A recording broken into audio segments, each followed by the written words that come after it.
Chosen one, why do you feel so utterly alone when you pray? Why does it seem like your deepest cries for help vanish into an empty sky? Why, after decades of faithful service, do you still wonder if God even remembers your name? Listen to me carefully, chosen one. Right now, at this very moment, something extraordinary is happening in the throne room of heaven. The cherubim who usually blaze like fire around God's throne have fallen completely still. The seraphim, whose voices shake the foundations of eternity, have hushed their songs mid-note. 24 elders who cast their crowns before the Almighty have frozen, their eyes fixed downward, on you, like soldiers frozen on a battlefield when the general appears, like an orchestra silenced mid-symphony when the conductor raises his hand. The entire host of heaven has stopped everything they were doing to watch one fragile human being, you. And what they witnessed left them gasping in holy amazement. You see, they've watched empires rise and fall. They've seen stars born and die. They've witnessed the prayers of saints and the rebellion of nations. But tonight, when you made that choice, that impossible, beautiful, costly choice to say yes to God despite everything screaming no, heaven itself held its breath. Why would eternity pause for your decision? Because in a generation where millions compromise their faith for comfort, where countless believers choose the wide road when pressure mounts, you stood. When everything in your flesh wanted to rebel, you chose obedience. When surrender to sin seemed easier, you resisted. And that choice blazed across the spiritual realm like lightning splitting the darkness. Before we journey deeper into this mystery together, I want to pause and thank every single one of you who has supported this message through super thanks. Your generosity means more than you know. You're not just donating, you're helping spread light to others who feel alone in their calling. Whether you give or not, I'm deeply grateful for your presence here, your support, your time, your attention. It all matters. And if this message resonates with your soul, go ahead and let the Holy Spirit move in your heart. But here's what shook heaven to its core. The angels remembered Lucifer's pride, Adam's fall, Israel's unbelief. And then they looked at you. Fragile, weary, battle-scarred you. And they were stunned, because dust and breath dared to choose light over darkness when darkness seemed so much easier. If you know this message is reaching you at precisely the right time, if something deep in your spirit is stirring right now, type in the comments, "The angels saw me," because that declaration aligns your spirit with heaven's record. That simple phrase becomes your agreement with what eternity has already witnessed. The silence you felt wasn't God's absence. It was heaven watching, waiting, holding its breath to see what you would choose. And when you chose Him, when you chose to trust despite the pain, the angels looked at one another in holy wonder and whispered, "This one is truly chosen." How many nights have you laid awake wondering if your prayers are just words disappearing into darkness? How many times have you whispered, "God, are you even there?" while tears soaked your pillow? How many years have you carried burdens in silence, believing that your faith somehow doesn't measure up to others who seem to have it all figured out? Dear chosen one, I need you to understand something that will shatter every lie you've believed about your secret struggles. Those prayers you whispered at 3 a.m. when insomnia held you captive, the ones where you poured out your heart about your wayward children, your failing health, your dwindling savings. You thought they vanished into empty air. But heaven thundered when you whispered yes. The very throne room of God shook when you said, "Nevertheless, not my will but yours," through gritted teeth and streaming tears. You see, Romans 12:2 declares, "Do not conform to the pattern of this world, but be transformed by the renewing of your mind." This isn't just a nice Bible verse to embroider on a pillow. This is a battle cry. And every single time you refused to conform, every time you chose righteousness when compromise seemed easier, every time you forgave when bitterness felt justified, you were participating in a cosmic rebellion against darkness itself. But let me paint you the real picture of what your choice cost you. The loneliness has been crushing, hasn't it? When your own children rolled their eyes at your faith, when your spouse mocked your morning prayers, when neighbors whispered about your religious fanaticism because you wouldn't join their gossip circles or their weekend drinking parties, you felt like a stranger in your own family, an outsider in your own community. The rejection cut deeper than any physical wound. Your adult children stopped calling as much because they're tired of hearing about Jesus. Your grandchildren were taught that grandma is too religious, and they learned to change the subject whenever you mentioned church. You've sat at dinner tables where you're the only one who bows your head to pray, feeling the uncomfortable silence stretch like a chasm between you and everyone you love. The doubt has been relentless.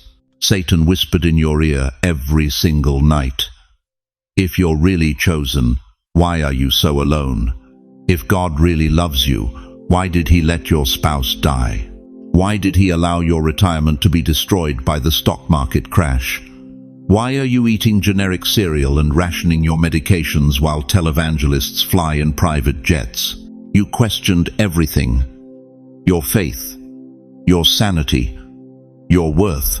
You wondered if you'd wasted your entire life believing in fairy tales while everyone else lived in the real world. But here's what the enemy never wanted you to know, and this will rock you to your core. Your suffering wasn't evidence of God's absence. It was evidence of your significance. The angels have perfect memory. They remember the pride that filled Lucifer's heart when he declared, "I will ascend above the heights of the clouds. I will make myself like the Most High."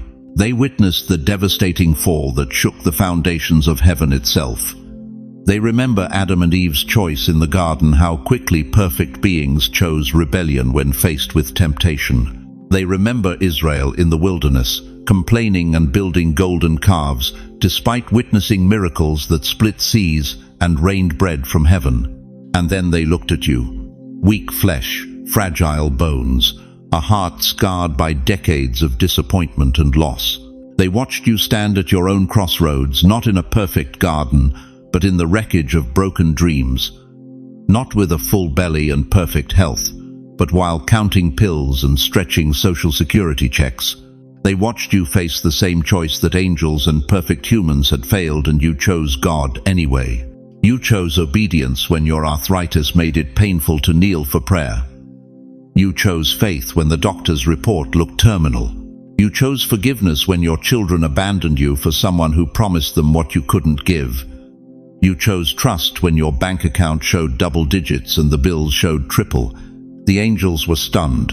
They whispered to one another in holy amazement, "How can dust and breath carry such unshakable faith? How can someone so broken shine so bright? How can the weakest of God's creation display the strongest faith heaven has ever witnessed?" Your choice wasn't just personal, it was prophetic. It wasn't just about your salvation, it was about your testimony that would echo through eternity. Every tear you cried in secret became liquid intercession. Every night you chose worship over worry became a weapon against the darkness. Every morning you got up and chose to trust God despite the pain became evidence that His grace truly is sufficient. The supernatural realm erupted in celebration, but also in warfare, because your yes didn't just secure your destiny, it secured the destiny of everyone connected to your bloodline. Generational curses that had held your family captive for decades began to snap like broken chains. Spiritual strongholds that had controlled your lineage for generations crumbled under the authority of your obedience. Hell panicked. Demons that had claimed your family tree as their territory suddenly found themselves homeless. The enemy's legal right to torment your descendants was revoked by the signature of your surrender. If you feel the Spirit stirring even now, if something deep in your chest is recognizing the truth of these words, press like, not as a button, but as a lantern shining in the night for another soul searching for hope. Because your engagement isn't just social media activity, it's spiritual warfare. Every like becomes a declaration that darkness doesn't get the final word.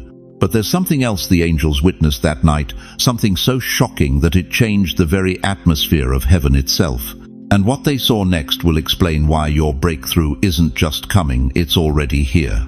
But here's what will shatter everything you thought you knew about that moment when you said yes to God. The angels didn't just witness your personal victory. They saw something far more profound, far more devastating to the kingdom of darkness. They watched as invisible chains that had wrapped themselves around your family tree for generations began to snap like broken guitar strings. Dear chosen one, your obedience wasn't just about you. It was about your grandson who hasn't been born yet, who will walk in freedom because you chose to break the cycle. It was about your great-granddaughter who will never know the poverty that haunted your bloodline because you said yes when saying no seemed easier. Think about this for a moment. How many generations in your family struggled with the same demons? How many of your ancestors went to their graves carrying shame, addiction, financial curses, broken marriages? You've seen the pattern, haven't you? The same destructive cycles repeating like a broken record, playing the same tragic song decade after decade. But when heaven's witnesses looked down that night and saw you choose differently, they gasped because they knew what you had just accomplished. You didn't just resist temptation, you shattered a generational stronghold that Satan thought belonged to him forever. Picture a single lantern flickering on a storm-battered shore. Ships have been crashing on those rocks for 100 years. Sailors' bones litter the coastline. Families have mourned sons who never came home. But then one person decides to climb that treacherous cliff and light one small flame. Suddenly, every ship for miles around can see the danger and navigate to safety. That lantern is your yes. Your obedience became the light that will guide your descendants away from the rocks that destroyed their ancestors. Moses understood this when he stood before the children of Israel and declared in Deuteronomy 30-19, I call heaven and earth to witness against you today that I have set before you life and death, the blessing and the curse. So choose life in order that you may live, you and your descendants. Choose life so that you and your descendants may live. Not just you, your children, your children's children, bloodlines you'll never meet, but will forever be marked by the choice you made in your darkest hour. But here's what should terrify you and thrill you at the same time. What if you had chosen differently? What if on that night when everything in you wanted to give up, when compromise whispered sweet poison in your ear, when the wide road beckoned with promises of ease, what if you had said yes to the darkness instead? The angels know the answer. They've seen the alternative timeline. They've watched families where the chosen one failed to choose. They've witnessed generations bound by the same spirits, the same addictions, the same poverty, the same broken relationships, cycling endlessly like a curse that never breaks. Your cousin who can't seem to break free from alcohol, your nephew who's headed down the same destructive path your brother walked, your neighbor whose marriage is crumbling just like her parents did. They're living proof of what happens when someone with the power to choose differently doesn't. But that's not your story. That's not your legacy.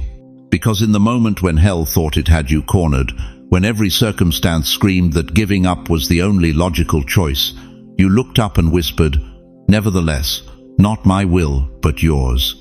And in that instant, the angels watched history itself bend.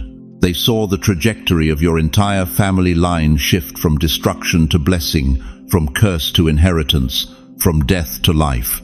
One choice, one moment, one fragile human being saying yes to an almighty God. Now here's the mystery that left heaven's witnesses speechless. Your yes is still echoing. Right now, as I speak these words, the ripples of your obedience are spreading through time like shock waves from an earthquake. A stone dropped into still water doesn't just sink, it sends circles expanding outward, touching shores the stone will never see. Your great-grandfather's prayer that seemed to go unanswered, you're the answer. Your grandmother's tears cried in secret over her broken family. Your obedience is wiping those tears away retroactively. The destiny that skipped 3 generations is landing on the children who will come from your bloodline. This is why the enemy fought you so hard. This is why the attacks on your life have been so vicious, so relentless, so personal. Satan wasn't just trying to destroy you, he was trying to protect his investment in your family tree.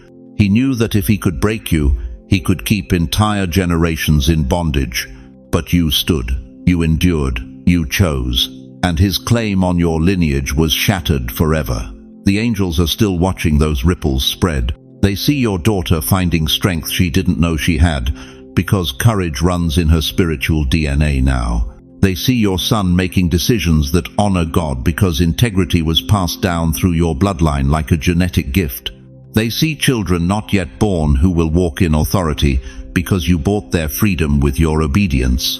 This is bigger than your personal salvation. This is generational transformation. Your yes didn't just change your story. It rewrote your family's entire narrative, from tragedy to triumph.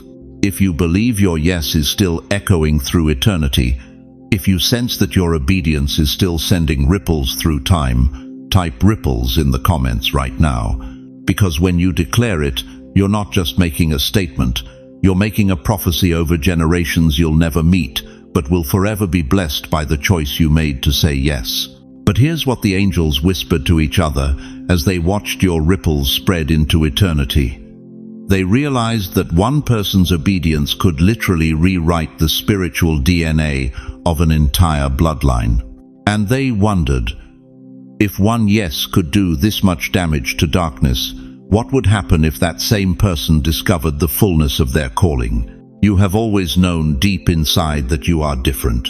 Even when you tried to fit in, when you forced yourself to laugh at jokes that didn't touch your spirit, or when you tried to walk the wide road just to avoid being noticed, something within you resisted. It was not rebellion, it was calling. Heaven marked you long before you realized it. Imagine a tree in the middle of a forest. All the other trees look the same, blending into one endless canopy. But this one tree is marked with a scar of lightning. It stands taller, its branches stretch further, its bark carries the memory of fire. That is you. Others may not notice the scar, but the angels see it, and they know you have been chosen to rise above the forest. Your difference has often brought you pain, hasn't it? People misunderstood you. Some distanced themselves from you without explanation. Others whispered, questioning your motives or mocking your faith. And you felt the sting of rejection, wondering if something was wrong with you. Tell me this. How many family gatherings left you feeling like a stranger at your own table? How many times did your own children seem to speak a language you couldn't understand? How many nights did you lie awake wondering why you couldn't just be normal like everyone else? But here's the truth that will shatter everything you believed about your pain. Their rejection was heaven's redirection. Had they embraced you, you might have blended into their patterns. Instead, their rejection carved out the space where God could mold you into something greater. The scriptures reveal in Psalm 1-3 that blessed person is like a tree planted by streams of water, which yields its fruit in season, whose leaf does not wither. Whatever they do prospers. This is who you are. Even when seasons change, even when drought surrounds you, the roots of your calling drink from living water. That is why you cannot wither like the rest. That is why you stand out. Listen to me carefully, dear one. Every time they left you out of their conversations, God was protecting you from contamination. Every time they made you feel too intense, too deep, too much, heaven was confirming that you carry something they cannot understand. Every time you sat alone while others laughed together, the angels were whispering, "This one belongs to us." The lightning that scarred you wasn't meant to destroy you. It was meant to mark you, to set you apart, to make you unmistakably different from every other tree in the forest. And now, when storms come, others fall while you stand. When winds blow, others bend and break while your roots go deeper. Do you understand what this means? Your scars are not your shame, they are your signature. They are the divine autograph that heaven placed upon your life to ensure that no one could mistake you for ordinary. Think about this. Why do you think you've survived everything you've survived? Why are you still here when others who seemed stronger didn't make it? Because the lightning that should have killed you instead marked you as chosen. The very thing that scarred you became the very thing that saved you. There was once a woman who felt invisible in her community. She prayed silently, giving her heart to God while those around her dismissed her tears. What no one knew was that her quiet faith was shaping generations yet unborn. Years later, her descendants walked in strength she had never known herself. Angels had seen her devotion when no one else did, and they were astonished by her resilience. That woman's story mirrors yours. You too have carried silent burdens that others never noticed, and heaven has not ignored them. Your difference is not a curse. It is your signature of destiny. You are like a lantern carried into a cave, a sound that echoes in the silence, a flame that refuses to die out even when drenched by rain. The angels recognize this difference, and it is why they paused when you made your choice. They knew you had been set apart, but even they were struck by the depth of your obedience. What should have destroyed you became the very scar that testifies you were chosen. The rejection that felt like death became the resurrection that proved you were alive. The isolation that seemed like punishment became the incubation that prepared you for purpose. You may still wrestle with loneliness, but solitude has been the soil of your strength. While others filled their lives with noise, you learned to hear the still, small voice. While others drowned their fear in distractions, you allowed your tears to become prayers. And in those hidden places, the foundation of your destiny was built. When heaven marks someone, they cannot remain unnoticed. You can try to bury your light, but eventually it seeps out, and the darkness around you trembles. This is why you have felt the weight of battles others do not face. You are not being punished, you are being refined. Like gold in fire, your shine emerges from the furnace of testing. But here's the question that will determine everything about your future. Will you finally stop apologizing for being different and start celebrating that you're chosen? Dear chosen one, there are battles you have fought that no one else could see. Wars waged in the darkness of your bedroom at 3 a.m. when your mind became a battlefield and every thought tried to drag you into despair. You know exactly what I'm talking about, don't you? Those nights when anxiety pressed against your chest like a 1,000-pound weight, when depression whispered lies so convincing you almost believed them, when fear painted pictures of failure so vivid they felt like prophecy. But here's what breaks my heart and fills it with wonder at the same time. While others slept peacefully in their beds, you stood guard. You fought invisible enemies with weapons the world doesn't understand. Prayer became your sword. Faith became your shield. And when every fiber of your being wanted to surrender to the darkness, you whispered through tears, "I still choose God." Those moments felt so small to you, didn't they? So insignificant, so hidden. But listen to me carefully, those private victories shook the very foundations of heaven. The angels who had witnessed the rebellion of Lucifer, who had seen Adam and Eve fall in the garden, who had watched Israel turn their backs on God in the wilderness, they looked at you, fragile flesh and blood, and they were stunned. Why? Because you proved something the enemy thought was impossible.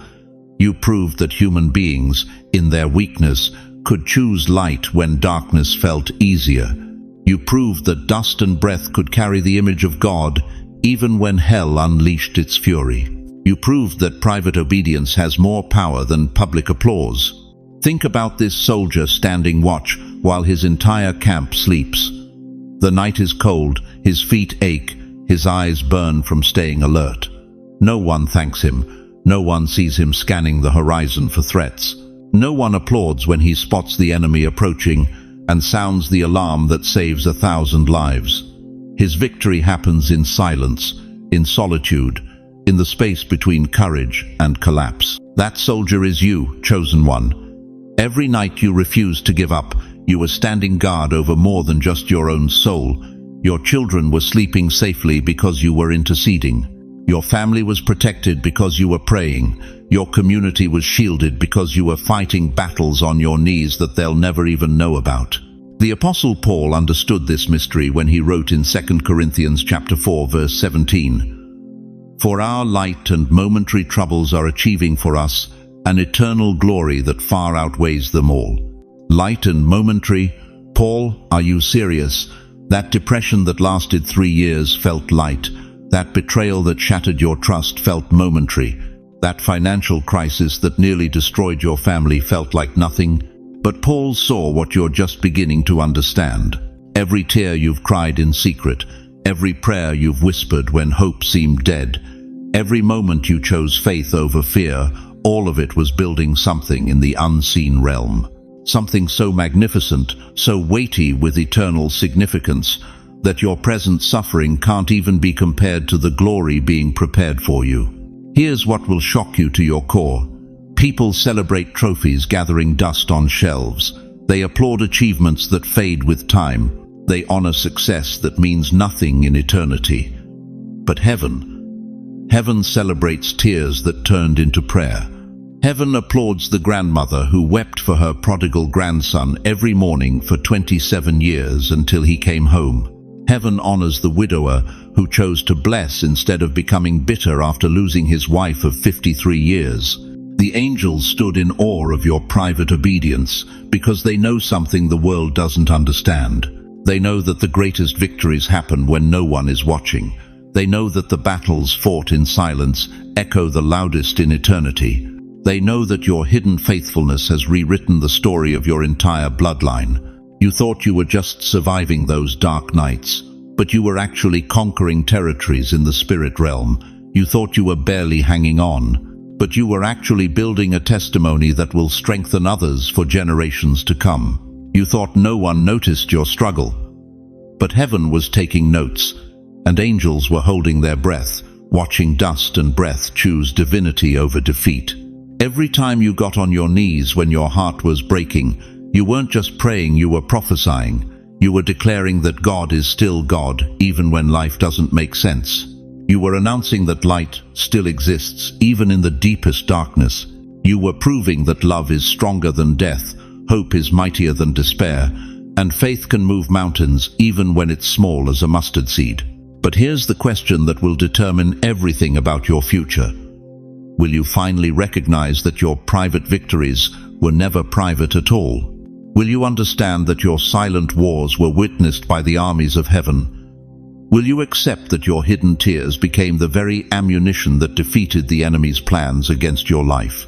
If this resonates with something deep in your spirit, if you feel the truth of these words burning in your chest right now, I need you to do something that will shake both heaven and hell.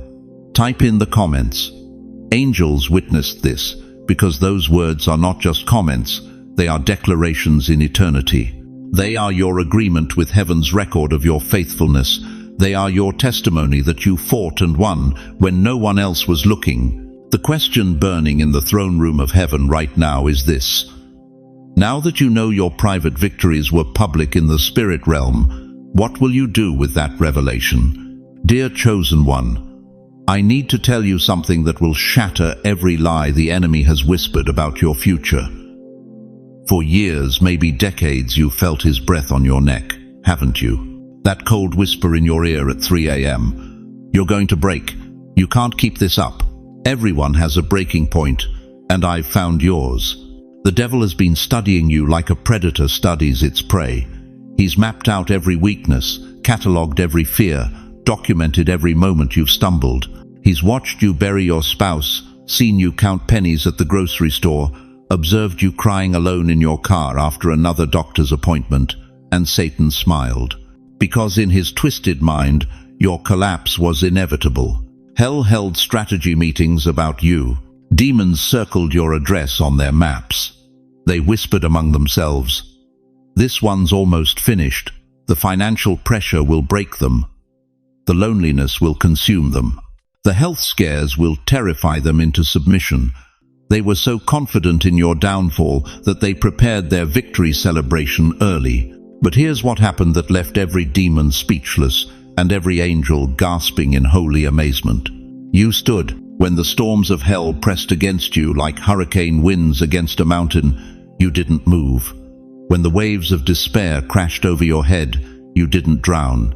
When the lies screamed so loud they should have shattered your faith, You whispered one word that silenced hell itself. Nevertheless. The Apostle James wrote these powerful words in chapter 4, verse 7. Resist the devil, and he will flee from you. But here's what most people miss. The devil doesn't flee because he wants to. He flees because he must. When you stand in God's authority, when you resist in Christ's name, hell has no choice but to retreat. Picture this with me. Imagine a storm that's been raging for days, winds howling at 100 miles per hour, rain lashing like whips, thunder shaking the very ground. But in the center of it all stands a mountain, ancient, unmovable, rooted deep in bedrock. The storm screams and rages, but the mountain doesn't even tremble. That mountain is you, beloved, rooted not in your own strength, but in the unshakable foundation of God's love. Every trap the enemy set became a testimony. Every snare designed for your destruction became a platform for your victory. Every weapon forged against you fell broken at your feet, and hell watched in horror as their most carefully laid plans crumbled like sand castles before the tide. You want to know what really happened? What hell expected to be your downfall became the battlefield where heaven wrote your victory. That depression that was supposed to destroy you, it deepened your compassion for others drowning in darkness. That financial crisis that should have made you bitter, it taught you that God provides in ways that defy earthly logic. That betrayal that was meant to harden your heart, it showed you how to love unconditionally because you know what forgiveness costs. The enemy's failed expectations are now trophies in heaven's hall of fame. Every demon that mocked you has been silenced. Every lie that seemed so convincing has been exposed as powerless fiction. Every attack that was designed to end your story has only added another chapter of triumph.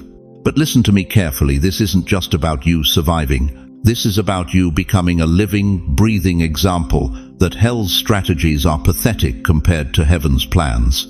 You are proof that ordinary people filled with extraordinary God can outlast any storm, overcome any obstacle, and outshine any darkness. Think about the senior saints who went before you. They faced the Great Depression when dollars were scarce and hope was scarcer.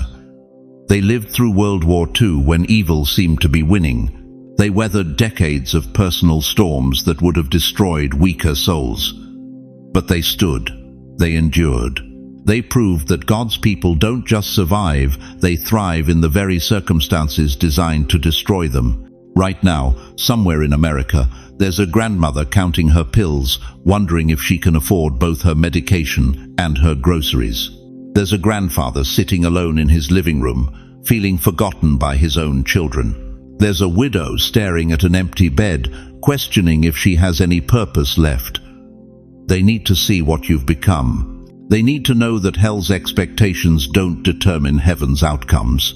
If you know you have already shattered hell's plans, if you recognize that you're still standing when you should have fallen, share this video with someone who needs that hope, because their story may be the next victory heaven records. Your testimony might be the key that unlocks their breakthrough. Your survival might be the proof they need that God never abandons his chosen ones. The enemy expected your funeral. Instead, he's witnessing your resurrection. He planned your defeat. Instead, he's watching your triumph. He anticipated your silence. Instead, he's hearing your testimony echo through eternity. You are not the same person who started this battle. You've been forged in fire, refined in pressure, and strengthened in storms. Hell's failed expectations have become your credentials. Their defeated plans have become your platform. Their broken weapons have become your testimony. But here's the question that will determine everything. Now that you know hell's strategies have failed, now that you understand heaven has been writing victory through your very survival, what will you do with this revelation? Dear chosen one, when you said yes to God despite everything screaming no, something earth-shattering happened that you couldn't see with your natural eyes. The angels gasped, not just at your obedience, but at what your obedience unleashed. In that moment of surrender, invisible chains that had wrapped themselves around your family line for generations began to snap like dry twigs. Let me ask you something that might cut deep into your soul. How many generations in your family have struggled with the same demons? How many of your ancestors carried the weight of depression, addiction, poverty, broken marriages? How many times have you looked at your children or grandchildren and whispered, "I pray they don't inherit what I've been fighting"? You see, you've been living with the crushing belief that some battles are just your family's cross to bear. That alcoholism runs in your blood. That financial struggle is your inheritance. That broken relationships are your legacy. But what if I told you that every single one of those generational patterns was nothing more than a spiritual chain, and chains can be broken? For centuries, the river of your bloodline flowed one way, pain to pain, defeat to defeat, struggle to struggle. Your great-grandmother prayed through tears. Your grandmother carried burdens she couldn't name. Your mother fought battles she couldn't win.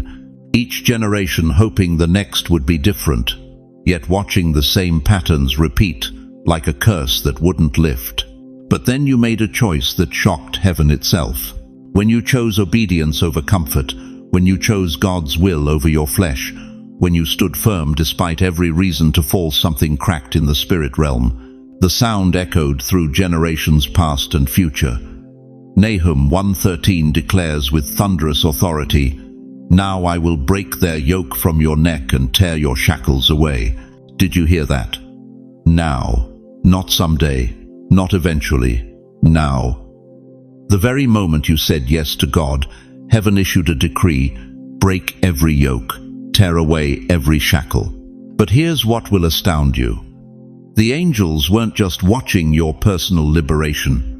They were witnessing the liberation of your entire bloodline. Your great-great-grandchildren who haven't been born yet just inherited freedom instead of bondage. Your choice rewrote their destiny before they take their first breath. Think about this. What if that night you fell to your knees and surrendered your addiction wasn't just about you getting clean? What if it was about your grandson never having to fight that same demon? What if that moment you chose forgiveness over bitterness didn't just free your heart? What if it freed your daughter from a cycle of unforgiveness that's haunted your family for decades? The angels stood in awe because they could see what you couldn't. Your obedience was a wrecking ball, swinging through generations of defeat. Every yes to God was a no to every curse that tried to claim your lineage. Could it be your yes changed the inheritance of your grandchildren? Could it be that instead of leaving them debt, you're leaving them divine favor? Instead of broken relationships, you're bequeathing them the ability to love deeply. Instead of mental torment, you're gifting them peace that passes understanding. Listen to me carefully. Your family's struggle wasn't random. It was targeted. The enemy knew something about your bloodline. He saw the potential for greatness, for revival, for breakthrough. So he worked overtime to keep your family bound, broken, and believing they were cursed. But he made one fatal mistake. He underestimated the power of one person saying yes to God. When you chose God, curses collapsed like houses of cards in a hurricane.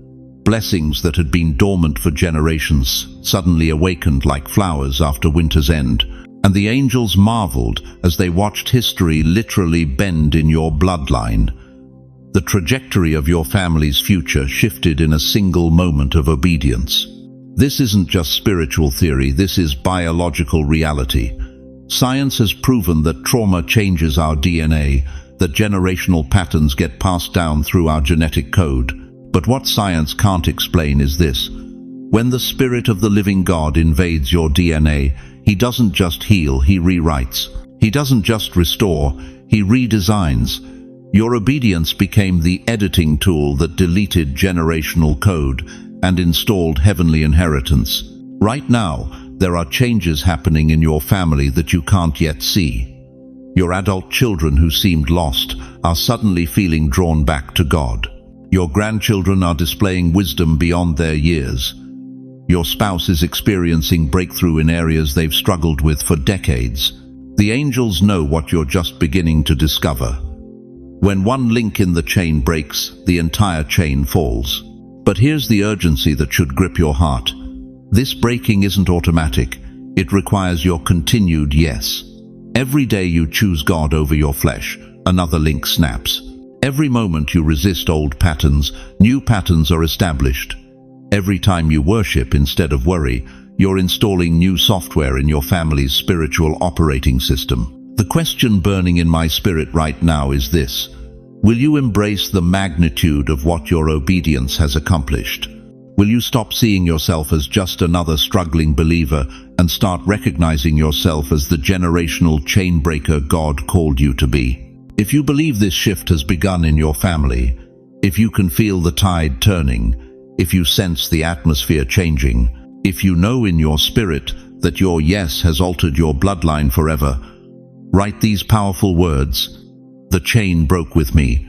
Because, chosen one, you're not just surviving your family's history, you're the one who rewrote it. And heaven is still marveling at the courage it took to swing the hammer that shattered what seemed unbreakable.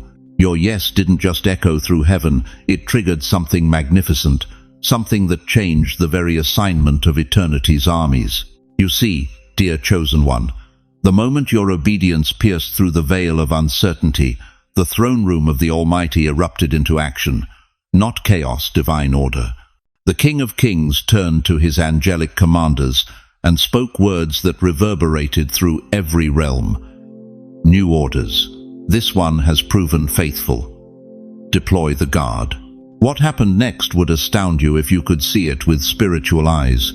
Invisible troops moved like lightning across the cosmic battlefield. They weren't watching anymore. They were working, guarding your path, clearing obstacles you'll never know existed, intercepting attacks meant to destroy your destiny. But here's what breaks my heart about your journey, beloved. You've been walking through life thinking you're alone, haven't you? When that car swerved at the last second and missed you by inches on I-95, you called it luck. When that job opened up just when your savings hit zero, you called it coincidence.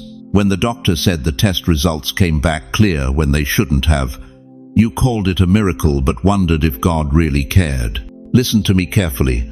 None of that was random. Psalm 91:11 declares with thunderous authority, "For he will command his angels concerning you, to guard you in all your ways." Not suggest to his angels. Not ask politely. Command. Like a general issuing non-negotiable orders to elite forces who never question, never hesitate, never fail. Every single near miss, every unexpected provision, every sudden peace that flooded your heart when anxiety should have drowned you, that wasn't coincidence. That was angels executing heaven's decree over your life. Do you understand what this means? While you've been doubting whether God sees you, heaven's special forces have been on active duty around your life. While you've been wondering if your prayers matter, angelic battalions have been receiving fresh intelligence about your needs before you even voice them. Think about this for a moment. When earthly presidents travel, they don't just hope for the best. Secret Service agents sweep the route hours in advance. Snipers take positions on rooftops. Every detail is secured before the motorcade moves. That's exactly what's happening in your life, except your security detail has wings and they never sleep. But here's what's urgent, what's pressing on my spirit right now. Some of you have been so beaten down by life's storms that you've stopped believing you deserve protection. You've started thinking that maybe God's angels are too busy with more important people to bother with your struggles. That's a lie straight from hell. The same God who stations angels around presidents and kings has commanded his mightiest warriors to surround you, not because you're perfect, but because you're precious. Not because you've earned it, but because he chose you before the foundation of the world. Right now, as I speak these words, there are angelic sentries posted at every entrance to your life. Financial breakthrough is being guarded until the appointed time. Healing is being protected from premature exposure. Relationships are being shielded until your heart is ready to receive them properly. Your future is under heavenly surveillance, and not one blessing will be lost on their watch. What felt like delay was actually divine timing. What seemed like denial was actually divine protection. Those doors that slammed shut, angels closed them because what was behind them would have destroyed you. Those opportunities that vanished, heavenly forces redirected them because something infinitely better was being prepared. The enemy has been working overtime to convince you that you're fighting alone, that you're too small, too broken, too forgotten for God to notice your battles. But every demon assigned to your destruction has had to file reports back to hell. We cannot get through. There's a force field we cannot penetrate. Their protection is impenetrable. And here's the revelation that should make your spirit leap. This protection isn't temporary. These aren't part-time guards clocking out at 5 p.m. Psalm 121:4 reminds us, "He who watches over Israel will neither slumber nor sleep." Your angelic protection works the night shift, the graveyard shift, the overtime shift. They're on duty when you're asleep, when you're awake, when you're strong, when you're weak. That sudden strength that flooded through you when you thought you couldn't take another step. Angels infusing you with supernatural endurance. That wisdom that came from nowhere when you had to make an impossible decision. Heavenly intelligence downloaded directly into your spirit. That peace that made no sense in the middle of chaos.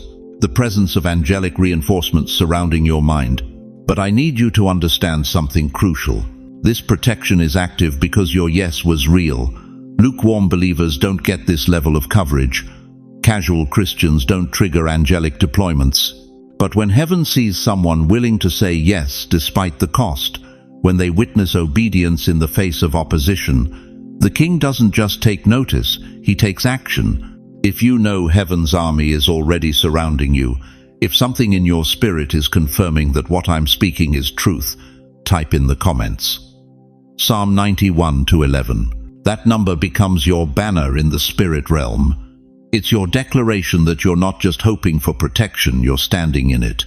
You're not just praying for breakthrough, you're being prepared for it by forces you cannot see, but that never stop working on your behalf.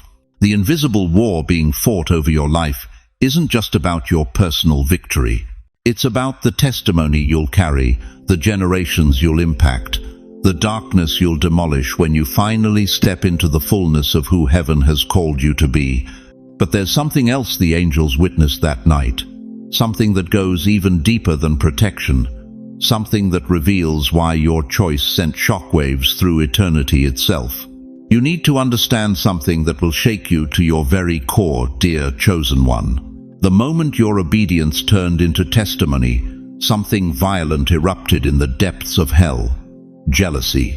Not the petty envy you've seen among neighbors fighting over a fence line, but the raw, seething fury of a defeated enemy who just realized he's lost something he thought he owned forever. Let me tell you what really happened when you said yes to God. Hell had been counting you as property. The devil had studied your family tree like a deed to stolen land. He traced the addiction that ran through your grandfather's veins, the depression that haunted your mother's nights, the financial struggles that seemed to follow your bloodline like a curse written in stone. Satan looked at your DNA and declared, "This one is mine. This lineage belongs to me." But when you chose obedience over rebellion, when you whispered, "Yes, Lord," through tears of surrender, every demon in hell heard chains snap. They heard their claim on your bloodline shatter like glass hitting concrete. And the jealousy that erupted was so fierce, so violent, that even the angels stepped back in amazement. Think about this. Why would the Prince of Darkness waste his energy on someone insignificant? Why would hell mobilize against someone ordinary? The very fact that you've been under spiritual assault your entire life is proof that you carry something they desperately fear losing. You've felt it, haven't you? The way attacks intensified right when you got closer to God. The way financial pressure mounted just when you started tithing faithfully. The way relationships exploded right when you began praying seriously. That wasn't coincidence. That was hell fighting like a cornered animal, desperate to maintain its grip on what it believed it owned. But here's what Satan didn't count on. You belonged to God before you ever knew Satan existed. Isaiah 54:17 declares with thunderous authority, "No weapon formed against you shall prosper. Not some weapons, not most weapons, no weapon. Every scheme, every trap, Every attack designed to drag you back into darkness has failed, because failure is the only option when hell goes to war with heaven's property. Listen to me carefully. Every suicide thought you fought off and won, that was divine intervention, protecting God's investment. Every time you almost gave up but found strength to take one more step, that was supernatural grace defying hell's expectations. Every door that closed, that should have destroyed you but somehow made you stronger.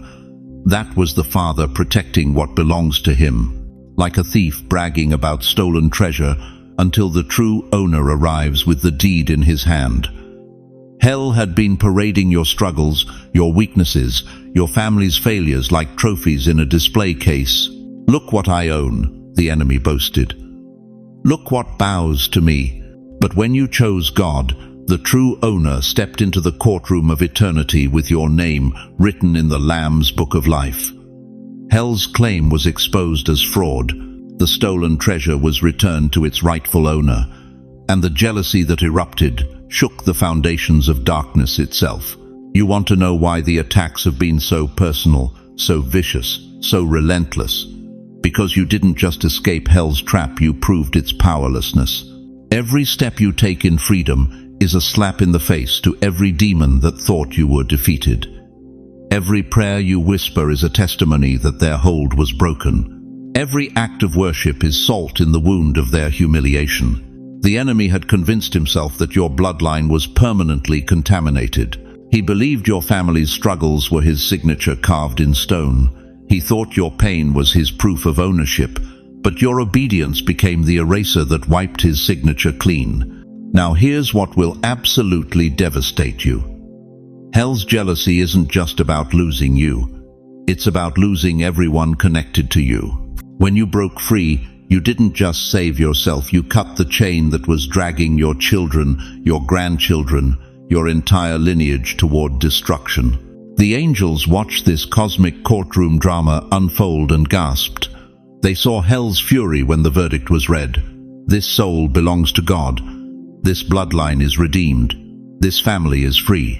And they marveled because they knew how rarely darkness loses what it believes it owns. But the most shocking truth is this: your freedom became their torment. Every day you walk in victory is another day hell has to face its defeat. Every prayer you pray reminds them of what they lost. Every blessing you receive is proof that God's claim on your life is stronger than their counterfeit deed. Hell fumed because your rise proved its defeat. And the angels marveled at how darkness fell before a single whispered yes. The jealousy of hell is actually your greatest compliment. It means you were never ordinary.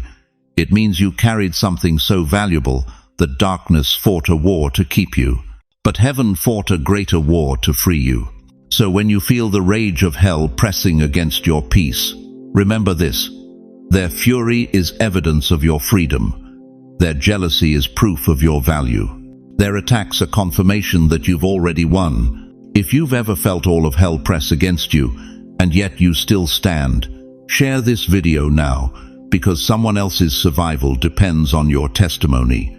Your freedom didn't just save you, it lit a torch that others desperately need to see burning in their darkness. But what happens when heaven decides it's time to unveil what hell tried so hard to steal? You know what breaks my heart?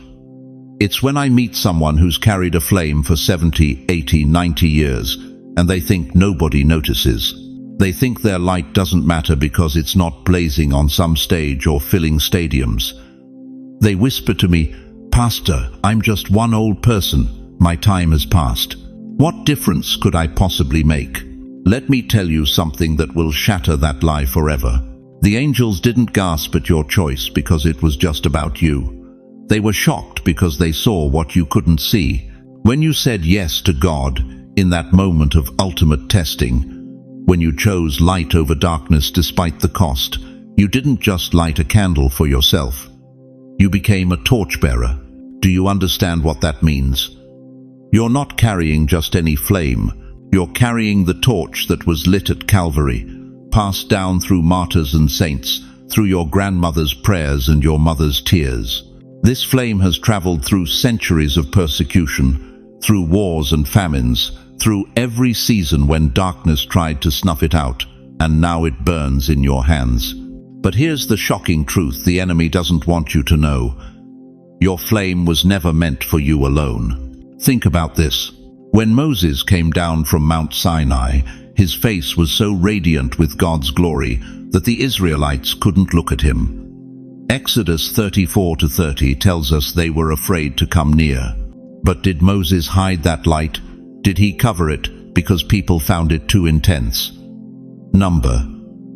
He used that radiance to guide an entire nation through the wilderness.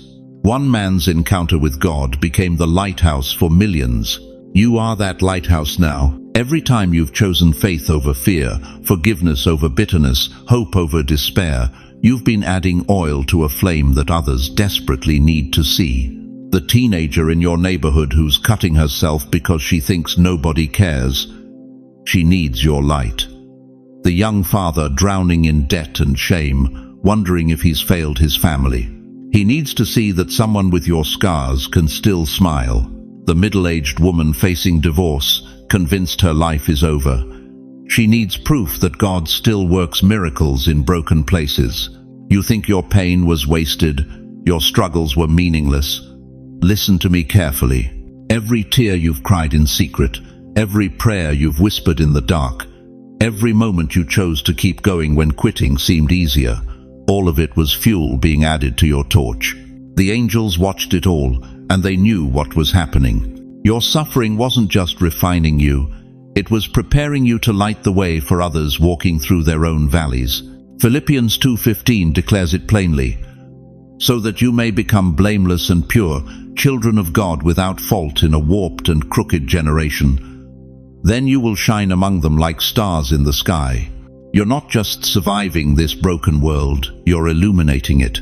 In a generation where hope is dying, where families are fracturing, where young people are losing their way, God positioned you as a beacon. Your life is the proof that His promises are still true. But here's what will absolutely shock you.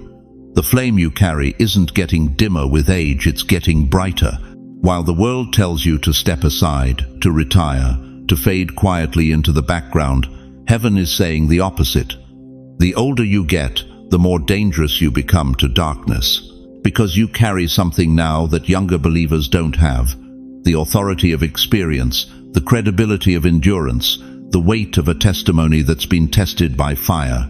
Every scar on your soul is evidence that you've been in battles and survived. Every gray hair is a crown of wisdom earned through years of walking with God. Every wrinkle tells a story of faithfulness that the next generation desperately needs to hear. You're not past your prime, you're entering your most powerful season. Picture a torch passed through darkness. One person lights another, then another, until suddenly a bonfire rises that can be seen for miles. That's what's happening right now. Your obedience, your endurance, your refusal to give up has lit a flame that's spreading. People you'll never meet will walk in light because you refuse to let darkness win in your life. The angels understand something you're just beginning to grasp. You're not walking for yourself anymore. Every step you take lights the path for those stumbling behind you. Every choice you make creates a precedent for your children, your grandchildren, your community. You are a torchbearer, in the truest sense, carrying fire from one generation to the next. But here's the urgency that should grip your soul. This flame can't stay hidden any longer. While you've been thinking you're too old, too broken, too ordinary to matter, souls are perishing in darkness all around you. They need what you carry. They need to see that it's possible to go through hell and come out praising God. They need living proof that faith works, that God keeps His promises, that light always conquers darkness. The enemy has been whispering lies, trying to convince you to hide your flame under a bushel of insecurity. He knows that if you ever fully realize the power you carry, if you ever step into your role as a torchbearer, his kingdom trembles. That's why he's worked so hard to make you feel invisible, irrelevant, forgotten. But the angels saw differently. They saw the moment you became dangerous to hell. They saw when your personal flame became a lighthouse for nations. And they're still watching, still marveling, because they know this is just the beginning. If you carry the flame, if you know you're meant to light the way for others, write in the comments, "I am a torchbearer." Let that declaration rise like incense before the throne of God. And as you share this word with someone who needs it, remember, you're not just passing along a message.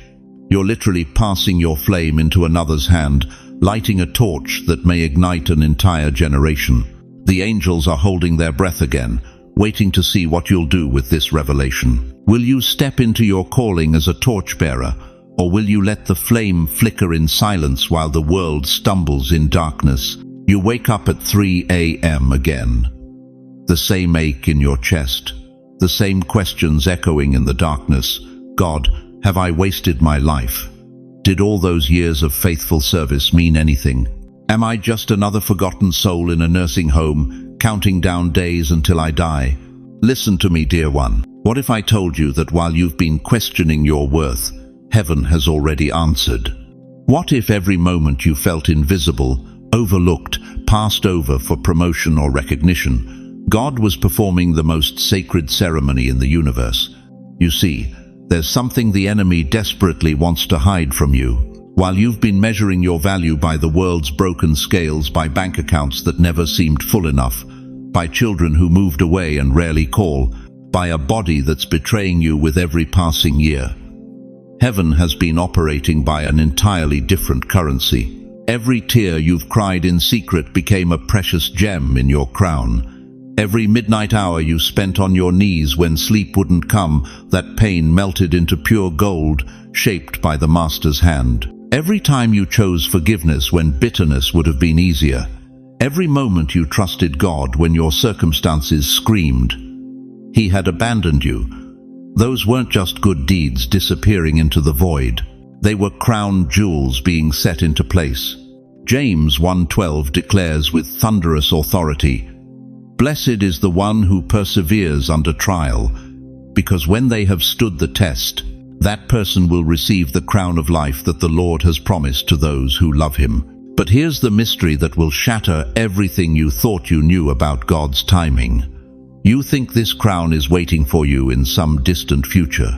You believe it's a reward you'll receive when you finally get to heaven's gates. Wrong. The coronation already happened. While you were washing dishes after another lonely dinner, heaven was placing a crown upon your head. While you were sitting in that doctor's office receiving news that made your hands shake, angels were bowing before the royalty they witnessed in your surrender. While you were writing another check to help someone else when you could barely afford your own medication, the King of Kings was declaring your worth to all of creation. You've been walking around crowned for years and didn't even know it. Why do you think the attacks against your mind have been so vicious? Why do you think depression whispers lies about your insignificance? Why do you think loneliness presses against your chest like a weight that could crush you? Because the enemy sees what you can't see, a crown of glory resting on your head that he cannot touch, cannot tarnish, cannot steal. Think about this. When was the last time you felt truly seen? When did someone last recognize the depth of sacrifice you've carried? When did anyone acknowledge the prayers you've prayed, the burdens you've borne, the silent strength that's kept you standing when weaker people would have crumbled? The silence you felt from the world isn't evidence of your worthlessness. It's evidence that your coronation happened in a realm they cannot perceive. In ancient times, kings were often crowned in private ceremonies before their public reign began. David was anointed by Samuel in secret years before he ever sat on Israel's throne. The oil that marked him as king was invisible to those who still saw him as just a shepherd boy. But heaven knew. God knew. And that hidden anointing sustained David through caves, through betrayals, through years of waiting for his destiny to manifest. That's you right now. Crowned but unrecognized. Anointed but appearing ordinary. Royalty disguised in the everyday struggles of being 75 years old in a world that worships youth. But here's what breaks my heart. You've been living beneath your identity. You've been accepting treatment, thoughts, and circumstances that are beneath your royal status. You've been tolerating the whispers of unworthiness when angels in heaven bow before the crown that already rests upon your head. Do you understand what this means? Every morning when you wake up feeling forgotten, you're waking up as royalty.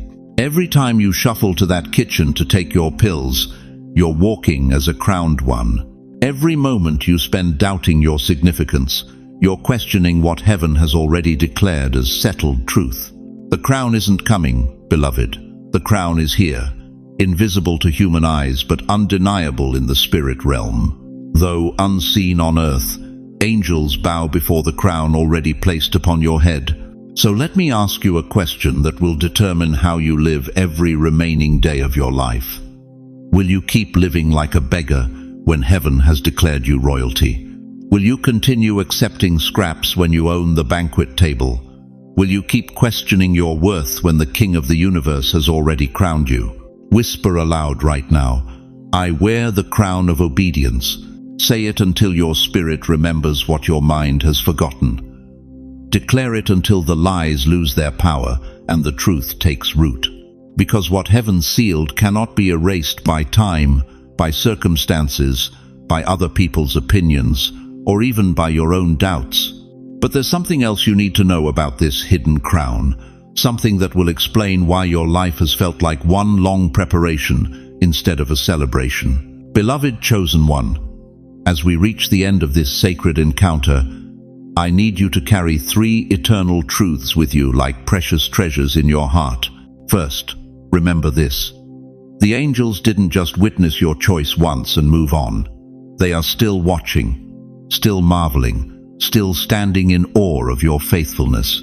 Every morning you wake up and choose to trust God despite the ache in your bones, despite the loneliness that visits at 3 a.m., despite the bills that seem bigger than your bank account. Heaven takes notice. Your hidden crown grows brighter with each act of obedience. Second, you are not walking this path alone. The same God who parted the Red Sea for Moses, who shut the lions' mouths for Daniel, who gave Sarah a son at 90 years old, that same unchanging God is working in your life right now. He hasn't forgotten your address. He hasn't lost your file. Even when the phone doesn't ring and the mailbox stays empty, His love for you burns brighter than 1,000 suns. And third, you have a family right here. Thousands of fellow chosen ones who understand your struggles, who've walked similar valleys, who know what it means to feel different, set apart, called to something higher. We're not just viewers on a screen, we're a community, bound together by faith, united in purpose, connected by the same spirit that lives in you. But let me ask you this final question, and let it settle deep in your spirit. Now that you know the angels witnessed your choice, now that you understand you wear a crown of glory, now that you felt the stirring of divine purpose in your chest, what will you do with this revelation? Will you go back to living small, or will you step into the full magnitude of who heaven declares you to be? Before I release you into your destiny, let me place my hand on your shoulder through these words and pray over your life with the authority of someone who has walked with God for decades and witnessed His faithfulness in every season. Heavenly Father, I lift up every precious soul who has stayed with us through this entire message. Lord, you see them sitting there, some in wheelchairs, some on worn couches, some lying in beds where sleep won't come. You know their names, you count their tears, you feel every ache in their aging bodies and every cry in their weary hearts. Father, I pray that you would breathe fresh wind into their spirits right now. Where they feel forgotten, remind them they are chosen. Where they feel useless, show them their purpose. Where they feel weak, let your strength be made perfect. Touch their bodies with healing, their minds with peace, their hearts with unshakable hope. Lord, open doors they haven't even thought to knock on. Provide resources they don't know they need. Send divine appointments into their path. Let them see with their own eyes that their best days aren't behind them, they're ahead of them. Give them dreams and visions that clarify their calling. Surround them with people who see their value, who honor their wisdom, who celebrate their survival. And Father, let this community become a lifeline for them. When the nights are long and the silence is heavy, remind them that thousands of brothers and sisters are praying their same prayers, fighting their same battles, believing for their same breakthroughs. Let them feel the warmth of belonging, the strength of unity, the power of agreement. In Jesus' mighty name, I speak life over their remaining years. I declare purpose over their final chapters. I proclaim that their latter days will be greater than their former days. Let them wake up tomorrow, not as forgotten seniors, but as anointed generals in your army. Amen. Now, I want to hear from you. In the comments below, share what God spoke to your heart today. What shifted? What stirred? What question do you want us to pray about? Don't hold back. This community will surround you with intercession and encouragement. Your story matters. Your voice matters. You matter. And please, share this message with someone who needs to remember they're not alone. Maybe it's that neighbor who never gets visitors, or that friend from church who's been struggling, or that family member who seems to have lost their spark. Be the vessel that carries this hope to them. If this is your first time here, welcome to the family. Hit that subscribe button and join thousands of chosen ones who gather here regularly to be reminded of their worth, their calling, their destiny.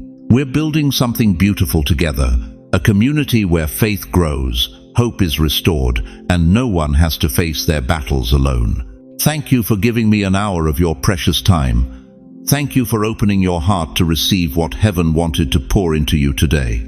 Thank you for being brave enough to believe that maybe, just maybe, your story isn't over, it's just getting to the best part.